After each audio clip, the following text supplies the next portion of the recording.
కాశ్మీర్లోని పహల్గాంలో జరిగిన ఉగ్రవాదుల హింసాత్మక దాడితో దేశ ప్రజలు షాకయ్యారు.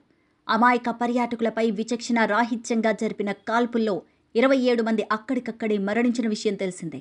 ఈ హింసాత్మక పెహల్గాం ఉగ్రదాడి దేశ ప్రజలను ఆందోళన కలిగిస్తోంది. అయితే ఇప్పటికే రక్షణ దళాలు, కాశ్మీర్ పోలీసులు, పారామిలిటరీ దళాలు రంగంలోకి దిగి ఉగ్రవాదుల కదలికలపై పెద్ద ఎత్తున సర్చ్ ఆపరేషన్ ప్రారంభించాయి. దేశ ప్రజలు ఉగ్రవాదులపై ఫైర్ అవుతున్నారు. వారిని ఎక్కడున్నా దొరకపట్టి కఠినంగా శిక్షించాలంటూ కేంద్ర ప్రభుత్వాన్ని, రక్షణ దళాలను కోరుకుంటున్నారు. అయితే కాశ్మీర్లోని పహల్గాం ఉగ్రదాడి మరువక ముందే పాకిస్తాన్ మరో దుందడుకు చర్యకు దిగింది. భారత్కు చెందిన ఓ జవాన్ను పాక్ బందీగా చేసుకుంది.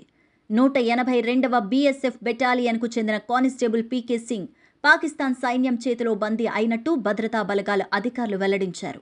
జవాన్ పీకే సింగ్ తమ భూభాగంలోకి రావడం వల్లే అదుపులోకి తీసుకున్నామని పాక్ ఆర్మీ చెప్పుకొచ్చింది.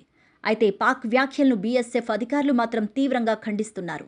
జవాన్ పీకే సింగ్ సరిహద్దు దాటలేదని, తప్పుడు ఆరోపణలతోనే పాక్ సైన్యం బందీగా చేసిందని అధికారులు ఆగ్రహాన్ని వ్యక్తం చేస్తున్నారు. వీలైనంత త్వరగా జవాన్ పీకే సింగ్ను విడుదల చేయాలని, లేదంటే తగిన భారీ మూల్యం చెల్లించుకోక తప్పదని ఉన్నతాధికారులు క్లారిటీ ఇచ్చారు. అయితే పహల్గాం ఉగ్రదాడితో ఇప్పటికే ఇరు దేశాల మధ్య పచ్చగడ్డి వేస్తే భగ్గుమనే పరిస్థితులు ఏర్పడ్డాయి. పాక్ ఎలాంటి చర్యకు పాల్పడడం ఎలాంటి పరిణామాలకు దారి తీస్తుందో దేశవ్యాప్తంగా జోరుగా చర్చ సాగుతోంది.